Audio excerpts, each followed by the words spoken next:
Welcome to another episode of Ask Me Anything here on StarTelegram.com. I am Fort Worth Star Telegram columnist Mac Engel, and I'm joined by my good friend, Mr. Stephen Johnson, knower of all things TCU.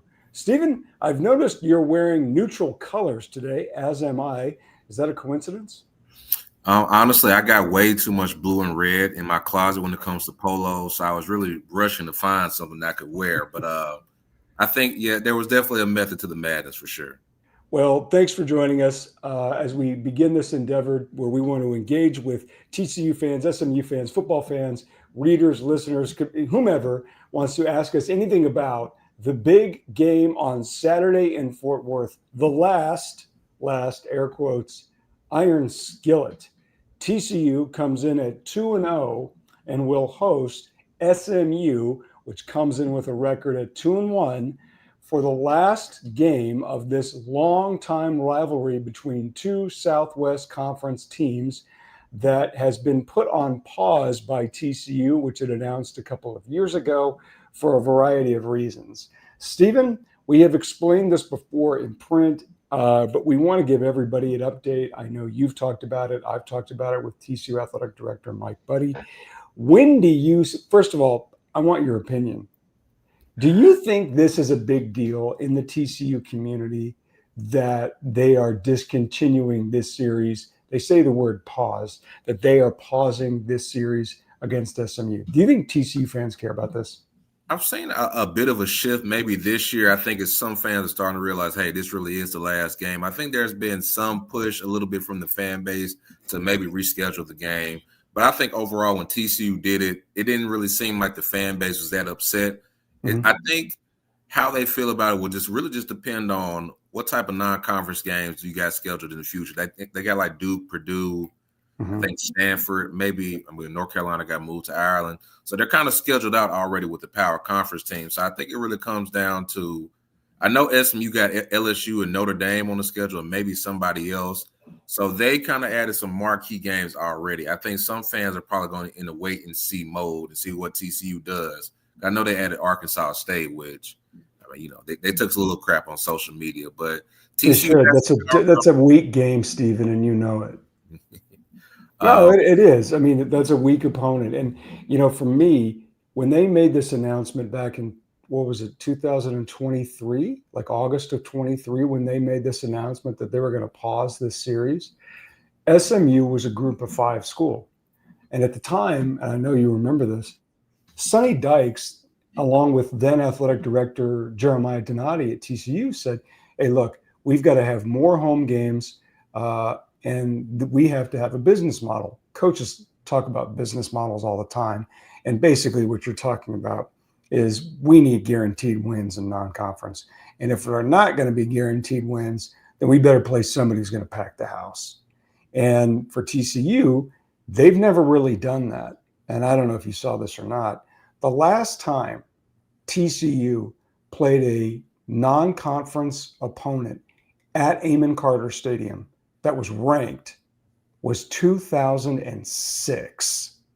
Now, no one scheduled any better than Gary Patterson, the former head coach here, who's being honored probably right now, actually, at the TCU Hall of Fame induction ceremony. And I think he's going to be on the field for Saturday at halftime when this Hall of Fame induction class for TCU is announced. So that's significant. But no one created a fake hard schedule in non-conference better than Gary Patterson. Nobody. The only guy who could run in his world was Bill Snyder, the former Kansas State head coach. But before we get into that, we do have a question. Obviously, this is the news of the day. Will TCU running back Kevorian Barnes start on Saturday? This is on my to-do list, by the way. Let's just get into it right now. Stephen, Kevorian Barnes, transfer portal guy from UTSA, had a phenomenal first game in TCU's win at North Carolina against Abilene Christian, suffers an injury. What's the status for Saturday's game? Well, he didn't practice on Tuesday or Wednesday when the media was allowed to be at practice. I guess his official status is questionable, but right now, in my mind, is there a chance Sonny Dykes is doing some gamesmanship and just keeping them out, trying to keep them fresh until Saturday? that's possible. But in my mind, when you don't practice, especially with a lower body injury, I would lean more towards him probably being more so doubtful than questionable. So, I mean, I think it's going to be a big moment for guys like Jeremy Payne and Nate Palmer, who those are the guys we as an media, the guys that cover the team on a day-to-day basis, thought were going to get the job. So whether KB suits up or not, I'm expecting that TCU will see a lot more Jeremy Payne, a lot more Nate Palmer, and Trent Battle on Saturday. Well, then you led me into this, and as I was doing like some prep work for this, and I was looking at those three names that you just mentioned. Hang on just a second. I'm having a hard time with my notes here. You mentioned Kavorian Barnes, who clearly established himself as the starter, really with his performance and specifically one run there in the start the second half at North Carolina, 21 carries for 156. That's pretty good. And I think, Stephen, when he came here, the concern is, well, you were a UTSA guy, you're a group of five guy. And one of the concerns that everybody has about group of five guys when they come up to Power Four level is, can that level of production translate against the bigger opponents, right? Well, Eric McAllister did it certainly at wide receiver, and Barnes has looked really good. The other guys, Nate Palmer, 13 carries for 88 yards, no touchdowns. Jeremy Payne, 11 carries for 57 yards. Trent Battle has scored a couple of times. Is there, of these three guys, is there a big drop, in your estimation, from Barnes to either Palmer, Payne, or Battle? I don't think necessarily there's a big drop. It's just that he was the biggest running back in the room. He's really the only guy that can really bring that kind of that power element to the run game. He's kind of that bigger, broader back that they kind of had with Kendra Miller, Amani Bailey. Jeremy Payne and Nate Palmer are explosive. They're dynamic. I think that's why they really caught our attention so much during spring and off season. But I think there's a reason they didn't land a job. Both maybe under sub 200. They're really lean. Don't get me wrong. They get in the open field. These guys can break off 50, 60-yard touchdown runs. But I think they value the fact that KB's a north-south guy. It's not a lot of flash, but, hey, he was wearing down North Carolina with 3, 4, 5 yards a pop. Then he broke open a big one. And I think also he had a great block on the blitz, I think, in the first half to set up a touchdown, which that stuff we don't really pay attention to, but that matters to the coaches. So I think they'll miss his power, miss his size, because even if he suits up, I'm not really expecting him to be 100%. No, and you hit the nail on the head on something that gets lost way too often when it comes to evaluating running backs is how do they do in pass protection? And if they can't be trusted, to stick their nose in there and to make sure that guy who's coming free won't get to the quarterback, they're not going to play, and they're certainly not going to play in passing downs. You know, there's one part that Barnes could do, and I don't know these other three guys as well as you do, Palmer, Payne, and Battle, which is if a coach says, hey, look, you got to go get this yard. I don't care if the blocking's not there or not. You got to go get it. And Barnes was demonstrating that he might have that ability to just go get it.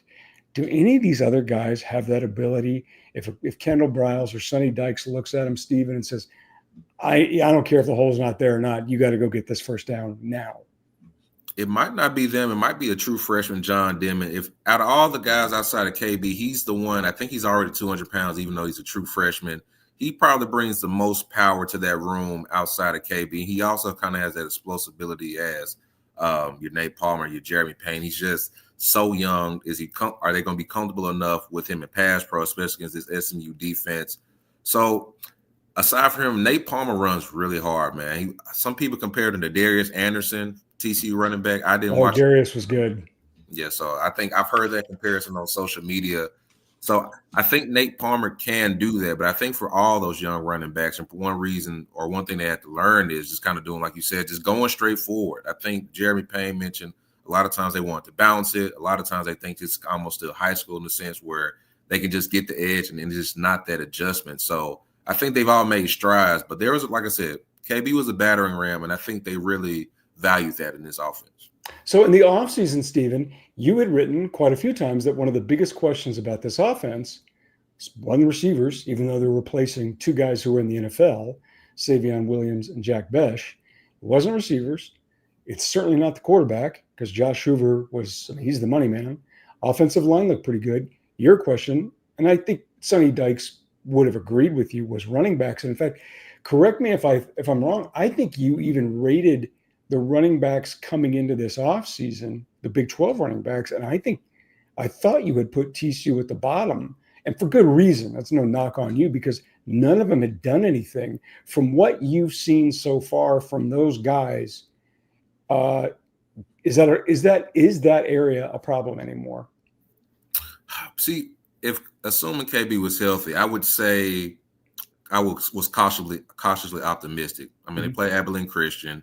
North Carolina, I know that's a Belichick defense, but we still have no idea how good they are. They bounced back with a couple wins over some nobodies, but they could very well end up being one of the worst teams in the ACC. But I think they made a lot more progress because they struggled running the ball against Stanford and some of those earlier teams last year. So I think they've made some type of progress. And it's honestly, this was going to be the game that I think told me a lot about how far they have made or how many strides they have made as a running team. So now they have to do that without their best running back. So coming into this game, TCU obviously 2-0. They go into North Carolina. They win the ESPN Monday night Labor Day game, the Belichick game, the Jordan Hudson game. They absolutely, they hammered and probably should have sent Bill Belichick to retirement. Michael, this is a good one. Stephen, I'm putting you on the spot. Michael Dwyer asked a question. He wants a stat prediction for TCU wide receiver Jordan Dwyer, one of their starters, by the way, against SMU. The floor is yours on that one, brother. I ain't touching that. Well, I think so. Jordan has been such an amazing pickup. Shout out to Malcolm Kelly. I think he's found another NFL receiver in Jordan Dwyer. We thought he was going to be just kind of like a vertical guy, but he's really impressed me with like his physicality, with his route run, and some of these contested catches he's made on the sideline. He's been really impressive. So I wonder now if teams are seeing what he did against Carolina, what he did against Abilene Christian. I think a lot of teams are coming in trying to double team Eric McAllister. I wonder if that focus will start to shift to Jordan this week, and teams finally say, "Hey, we can't let this guy get out just because we're holding Eric McAllister to, 2 or 3 catches." So I think his production will take a small step back, and maybe let's go. I think 6 catches, maybe 60 yards, but I think that means Eric McAllister is finally kind of breaking open. Maybe he's getting some more of those one-on-one opportunities because Jordan has been so good early on in the season. Jordan has killed it. 14 catches, 225, and 2 touchdowns. Joseph Manjack IV, one of the great names I've ever heard, transferred from Houston and USC, 6 catches for 138. And you mentioned it, the big surprise to me, Eric McAllister, this was going to be their bell cow receiver, 5 for 66. Now, it's a limited sample size, right? For the reasons that you just said. You played ACU, you got up big, and then you just turn it off, you shut it down, and you worry about SMU. The Carolina game, that was a different beast, and that's when Dwyer went off. So, and I really think it will be interesting to see if they try to take Dwyer away, does McAllister go off? Because all 3 of those guys look pretty legit. Question from Bobby Dynamite. Great question. Last weekend, our quarterbacks had trouble with Abilene Christian. How will we contain the SMU receivers, which includes former TCU receiver Jordan Hudson, although I think he is probably hurt. I'm not sure if he's going to play in the game. But talking about guys like Romeo Brinson and some other talented guys. Now, SMU lost some pretty good receivers, but he brings up a pretty good point. And you were at the game. I was at the game against Abilene Christian. It didn't look great but did they just shut it down? Like, who cares? We're up big. We can play a bunch of the young guys. Do you see this matchup with Kevin Jennings, the SMU quarterback, who's so good, and some of these talented SMU guys? Do you see this being a problem against TCU secondary? I think it's definitely an area where if I'm SMU, I'm looking to try to exploit it, especially early. Look, man, Stone Earl, the guy from Abilene Christian, that was the best game he's played of his entire career, at least from what I looked up, going back all the way to 2020. The most yards he's thrown in the game, best completion percentage, best passer rating, all of that. And yes, some of that is human nature. We got up 28-0, 42-9, so we took our foot off the gas. But I just think the thing that really stood out to me was just how many of those one-on-one situations TCU's cornerbacks and safeties just weren't winning. They got flagged 3 times for defensive pass interferences. They had 3 third and longs that I think they allowed the Wildcats to throw at least a completion of 20 yards or more. So to me, that was a little bit beyond just, all right, we're focused on the next opponent. That looked like kind of like Abilene Christian, who a lot of those wide receivers started at a power conference or started here at the D1 level. that looked like to me they were struggling with some of the size and the physicality of the Wildcats receivers. So I'll be interested. I think, it kind of all works together, man. They got to get more pressure on Kevin Jennings. I did think they kind of took a step back and just got a very vanilla with their pass rush package against the Wildcats when they got up big.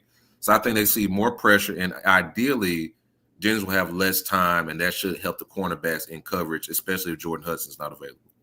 Well, it's interesting because against North Carolina, you and I were at that game, and that first drive, man, North Carolina walked down the field. And I understand TCU had seen nothing from that team. There was virtually nothing to scout. 70 new players. You've got a coordinator who was here, a coordinator, head coach who was there. It was going to be impossible for them to really scout anything. And clearly, the first game of the season, you've had a month to practice your first script, 15 plays, and that thing was perfect. Well, after that, TCU settled down and they started sending pressure, and North Carolina couldn't do anything. They couldn't do anything. And I couldn't figure out, as I watched against Abilene Christian, how many of this is because they were bringing in different guys, younger guys, not starters, or was it just flat out, Stephen, they just got their butt kicked in the second half because they just weren't very good? I think it's a little bit of both because, there were some younger guys struggle, but they were getting some of those long shots on the first-team defense as well. I think Jamel Johnson starting safety. I think Bud Clark in there handed it to him. And Bud Clark, Buzz, he's a pretty consistent one. So I think he probably had the best game out of everybody, but I think Channing Canada maybe got flagged. I know Avery Helm got a flag. So it was a little bit of everybody, both younger guys, older guys. So I think it was enough of a performance where you had to have legitimate questions coming into this weekend, because I think SMU and maybe Baylor are going to be the best group of receivers TCU is going to see all season, regardless if Hudson plays or not. So are they ready for it? Because even against North Carolina, those are a lot younger guys. But the guy from North Carolina that came in at the end of the game, Max Johnson, he did pretty well with his arm. Once again, hey, it's a blowout. Yeah. TCU's in prevent, but even then you could maybe make a case that there were some question marks about, okay, was Gio Lopez just that bad, or or is just TCU just kind of taking their foot off the gas now that Max Johnson and just letting him go up and down the field? Well, let's talk about it, because last season SMU put it on TCU in a way that we had not seen in decades. Game in Dallas, SMU blows out TCU 66-42. Now, you were there, and TCU could not stop turning the ball over. Fumble returns for touchdowns. Sonny Dykes gets thrown out of the game in the second half. Everybody went wild for SMU. You had everybody scoring touchdowns. And it's one of the most embarrassing losses that I've been around TCU since '96. I can't think of one that was any more embarrassing than that, because it was the year after TCU says, yeah, we don't want to play you anymore. If you don't want to play them anymore, then you can't lose that game. And not only did they lose it, they went on Route 66 on you. So now you got that game coming in here. Do you think, and we talked to some guys the other day about it, do you think that loss hangs in the head of all of those guys and that coaching staff to make sure that they not only forget it, but they return the favor on Saturday in Fort Worth? I think absolutely. I think if anything, I think they care more about last year's game more so than they care about this rivalry ending. Like some of those guys that are still going to be here next year and beyond, because even Josh Hoover, even Bud Clark, Nnamdi Obiaz, the guys that have been here for a long time, when they were asked, do they care if the rivalries ended? Most of them said no. But when they asked, did last year matter? Are you still thinking about last year? That's when they kind of let it slip. The media training couldn't exactly hide it. I think they understood, I thought that was one of his worst losses of his tenure. There was that beatdown in Kansas State, I think 23, and obviously the Georgia game wasn't great. But to me, that SMU game was right up there. You got to, and like you said, to your point, I think that was the biggest point. You stopped this rivalry in the very next game, or I think they won in 23. But then they won in 23. No, they won in 23. But still, you still stop the rivalry. You would like to, I think, go out winning the rest of those games, but then you lose that game and you lose in that fashion. And in many ways, in my mind at least, SMU kind of used that game to prepare themselves to a playoff berth almost at your expense. So now they went from being your little brother to now almost these are two teams vying for vying for prominence, vying for a top 25 spot. And now, I mean, I think this would be a quality win for either team when we start talking about resumes down the line. Well, SMU started the season in the top 25. They win their first regular season game against East Texas A&M. It's a blowout. Okay, you bought the win. And then the next one in Dallas, they had the game won. They absolutely had it won. There are 2 touchdowns in the fourth quarter against Baylor. And then you mentioned it, Baylor's receivers are really good. And that quarterback, I think you look at these quarterbacks in the state of Texas, and I know everybody's blowing up Arch Manning. Sawyer Robertson, Josh Hoover, Kevin Jennings, Marcel Reed at A&M, the kid at Houston, the guy who's been in college football, Connor Ware. These are some really, really good quarterbacks. And then sure enough, they gave Baylor the slightest opening. Baylor ties it.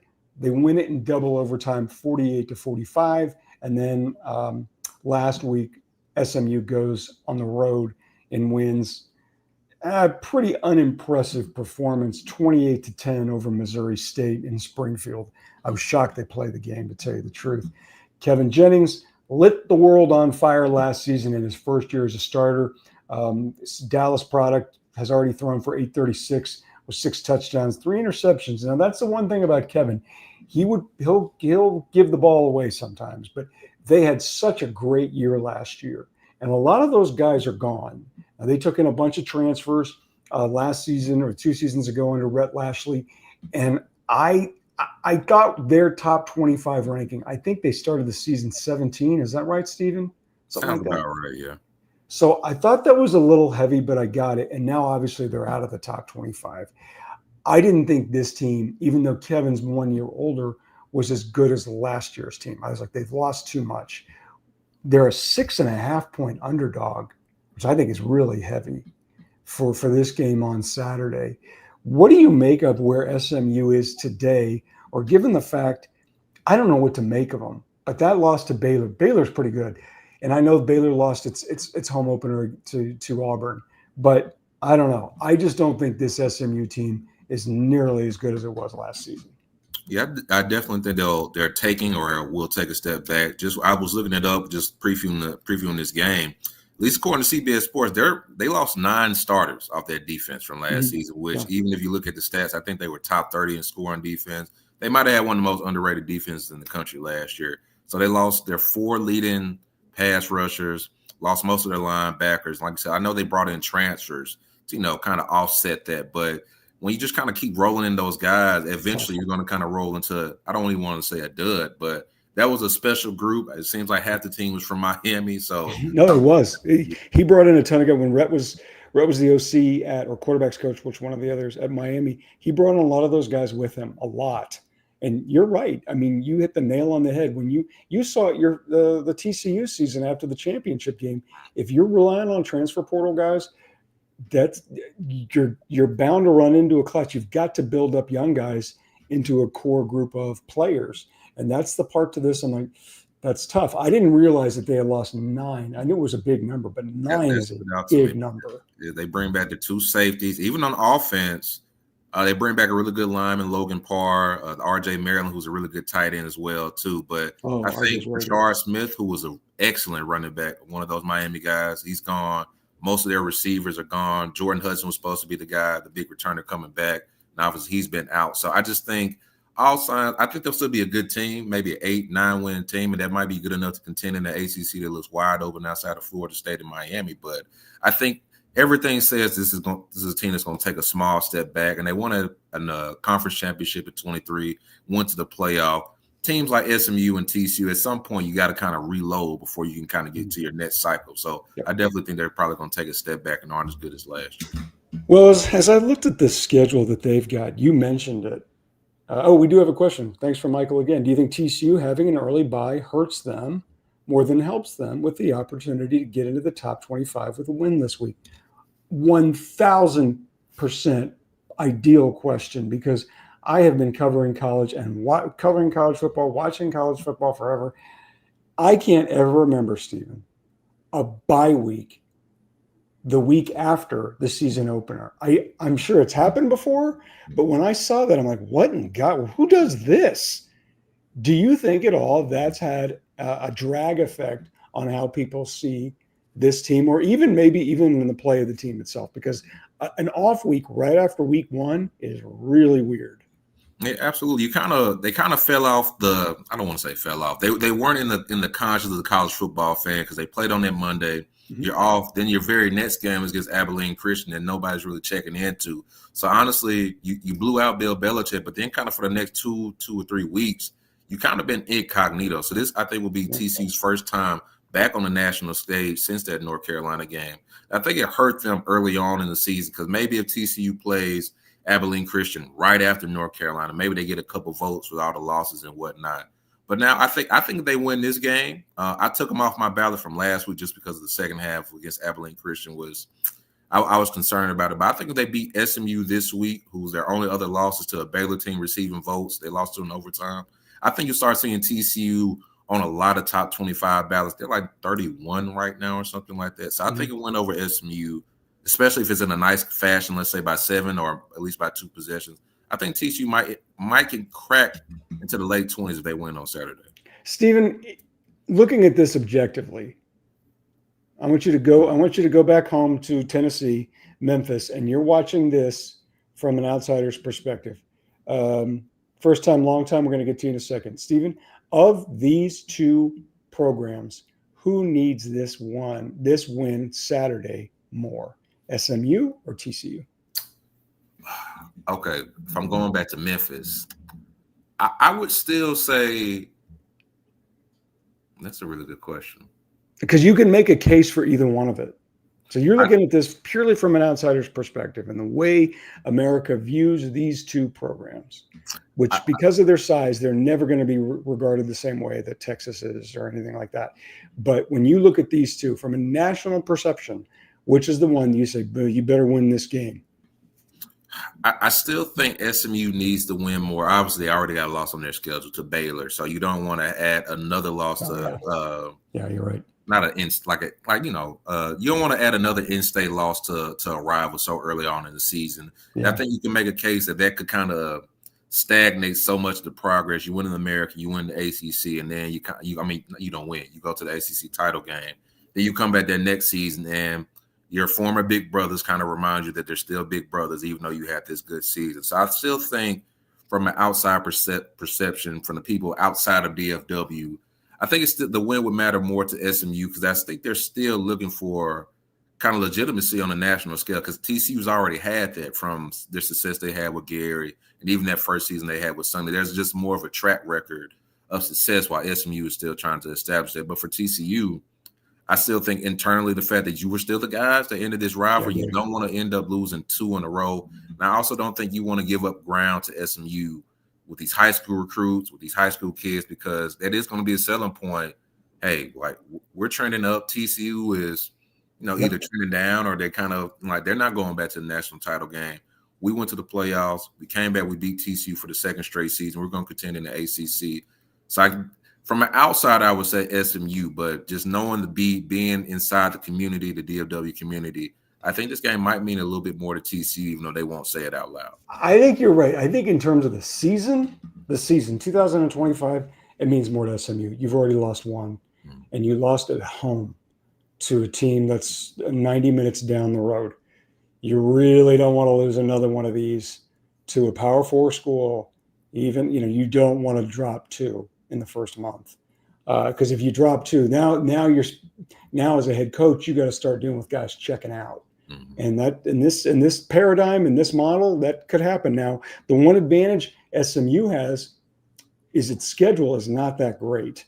Now, you can make a case, anybody in the ACC, well, their schedule's not good, and this schedule's not good. Okay, I get it. But there's only one ranked team on SMU's schedule the rest of the way, and that's at Miami, which right now is 4th, and that's on November 1. Other than that, nobody else is ranked. Clemson has lost games. North Carolina doesn't look very good. Florida State, maybe they get back into the conversation because it's Florida State. But there's, Syracuse. None of these teams really move the needle on you.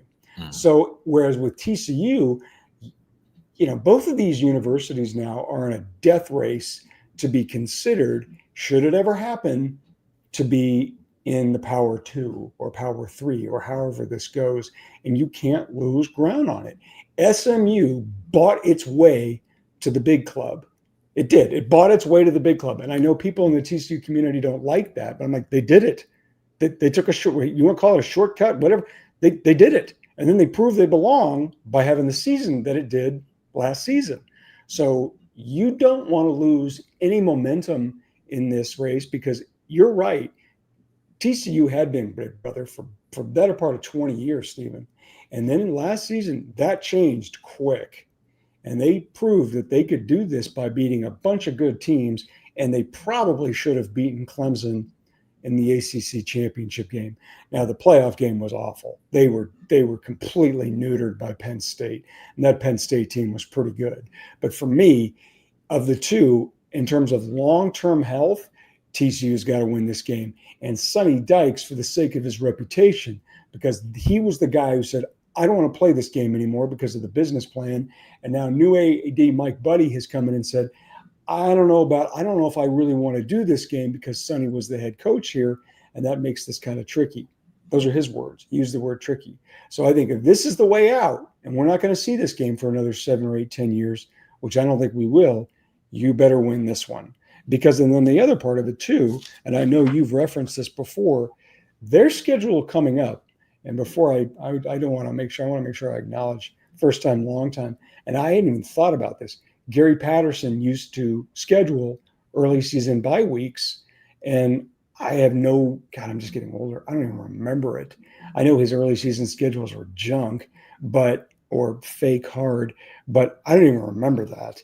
But I know this, as I look at TCU's schedule, what they've got coming up, you got at Arizona State. Now, they're not as good as they were last year, but they're doing pretty well. Then you have Colorado coming to town. I have no idea what to make of Colorado. I know you've watched them. They lost so much. They basically lost 3 NFL players with the departure of Shedeur Sanders and Travis Hunter, right? And a couple of those wide receivers made it to the NFL too. Outside too, so they lost a lot of firepower. And they had a sneaky good defense last year. I think they lost a lot of those guys as well too. Outside. Yeah, and that was a defense that it was decent. But I remember the game they played Kansas. Kansas didn't even punt that game, and Shedeur was phenomenal. So was Travis Hunter, but their defense couldn't get off the field because Kansas just kept running on them. And I don't know what Colorado right now is. What 1-2? Release beat Delaware, lost to Houston, lost to Georgia Tech. That's it, 1-2. So and now they've changed the quarterback again. So maybe that game's a little bit different. Then TC goes on the road to Kansas State. Kansas State is off to a terrible start. And then they've got Baylor at home. Baylor's legit. West Virginia on the road, only because it's on the road. You never know. Iowa State is ranked, a terrific quarterback, and the Beck kid, Rocco Beck.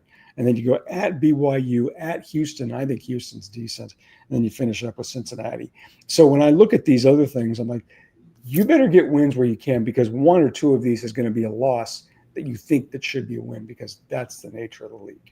And I think it's kind of funny, like their schedule, we thought the schedule would be even tougher in the off season, but now there are a couple of teams that they took a step back. So it's not quite as daunting as maybe we thought in the off season, but this is still going to be a grind. Playing in Morgantown has historically been a place where they struggled at. West Virginia almost got them in that national championship season, honestly. Yep. So that's one of those weird places they play at. Last time they went to Manhattan 2 years ago, but like I said, I think that was top 3 stunning loss, just the way they just got pulverized, honestly, by K-State. And Arizona State, I think they've really taken more of a step back than maybe even I anticipate, because they returned. Arizona State? I mean, they returned a lot outside of Scatterbo, but I think you're just seeing how much he meant to that team with just the heart and soul. And I don't know how much – my question with their quarterback has always been, is he really the best quarterback in the Big 12, or was he just the quarterback on the best team in the league? So it's been interesting to see him try to carry the offense. And so far, even though he has a great receiver, he hasn't really done that. But still, that's going to be a Friday night game, Arizona State. I imagine, especially if they win this week, be a great another great crowd for TCU. So how they perform against SMU will really let me know, or give me a better idea of how they can handle this quote-unquote gauntlet they're about to go on. But there's definitely some tough games in it. And even that game against Colorado, that game's going to be emotional because Deion's back in Dallas. I know Colorado isn't as popular as they were that season, but wouldn't be surprised me if there's a similar atmosphere to there was in that 2023 game where there's a lot of people there to watch Deion and not even TCU. Oh, that's one of the best. I've been to a lot of games at that stadium. That's one of the best. That might have been the best atmosphere. That that atmosphere was better than any game they hosted the year they went to the championship game. And the game, when they played Kansas State at home, that was a great atmosphere. The Oklahoma State atmosphere was great. They blew out Oklahoma on a hot day. They played the best atmosphere was the game down in Austin in November. But when they hosted Deion, Stephen, I've been to games there for years and years and years. That atmosphere was electric. Now, whether or not, you brought up a good point, this is Deion's third year. Will there still be quite as much interest, especially if they're not winning? Probably not. But you're right. People will come just to support and see him stand on the sideline. And I keep thinking they're going to be a little bit better. They lost so much. But, who else on that schedule? That Iowa State game is going to be tougher than people think. I think that Iowa State team's pretty decent. Is there anybody else on that schedule that says, better watch out? I think the Houston one was a good pick just because Willie Fritz is such a good coach. And they beat TCU last year with the worst offense in the Big 12. I don't know. I don't think they're really that. They've taken a big step with Wegman because they had nowhere to go but up. So that game's going to be, even when they played them a couple years ago in Houston, it was a little shaky with Chandler Morris until they kind of pulled away at the end. So I think that's a trap game that many people probably, projected as a win. I think in my predictions, I predicted like an ugly TCU loss, and I still feel pretty confident. I think Houston's going to make that game a lot more challenging than we anticipated. I think the Iowa State game, I think it's the one you got to just circle that in the Baylor game. Iowa State, their offense, I go to sleep when I'm watching them on offense, but I think they have the best defense in the Big 12. When you got a mobile quarterback, they do have two really good running backs. That seems like just one of those games they can just muck up and keep Josh Hoover and the offense off the field. And you can just see maybe Josh Hoover coming in. He's only got 5 possessions all game and, and maybe at the press or something like that. So those 3 games I think are the ones that will be the most challenging or the ones where I think they're most likely to lose in the Big 12. All right, Stephen, let's wrap this up. It's time. Oh, we got a question. First time, long time. TC never plays well in Manhattan, even we have very good teams. First time, long time. That's a good point because Manhattan is a miserable place to go. I am a great environment. It's my least favorite road trip in the Big 12. Least favorite. I went to my undergrad is from the University of Kansas, so I am well within my rights to say Manhattan sucks. All right, it's time for predictions. Let's wrap this up. Ask me anything. TCU 2-0 host SMU 2-1, 11 a.m. Projected forecast 86 and sunny on ESPN2. TCU a 6.5 point favorite. The over/under is 62.5. But I'm not endorsing gambling because that is illegal in the great state of Texas, and we do not want to break any laws or that many. Stephen, give me who wins, who loses. The availability of Kavorian Barnes makes me take a little more pause than I did maybe this morning, but I'm still going to stick with my prediction. TCU wins 35-31. I think you see a lot of highlights in the first half, honestly similar to the Baylor game, but then in the second half, the defense start playing better. And I think TCU's defense just makes 1 or 2 plays down the stretch to get the dub. All right, I'll go with you. I really liked what I saw against North Carolina, and nobody knows what Carolina is now. They looked awful. Then they won a couple of gimme games, bye games. So it's really hard to tell what they are just yet. We'll know in a couple of weeks. But, pardon me, considering what this game is, where it is, the Sonny Dykes element, I am going to pick with the guy who better win this game. Otherwise, he will never hear the end of it. So I'm going to say TCU is going to win 31-25. I think Kevin Jennings is going to get him a little bit. And I don't think it's going to be the disaster bleep show that was last year in Dallas. All right. Thank you very much. Oh, we got one more. Oh, look at this. Thanks, Michael. I got Jordan and Eric going for 100 yards. That's Eric McAllister and Jordan Dwyer, the TCU receivers, against SMU. Check back on this. 2 100-yard receivers. I like TCU's chances. All right. For all your TCU coverage needs, be sure to check us out on StarTelegram.com. Thank you very much for joining us on Ask Me Anything. Thank you very much, Stephen, and we'll see you next week.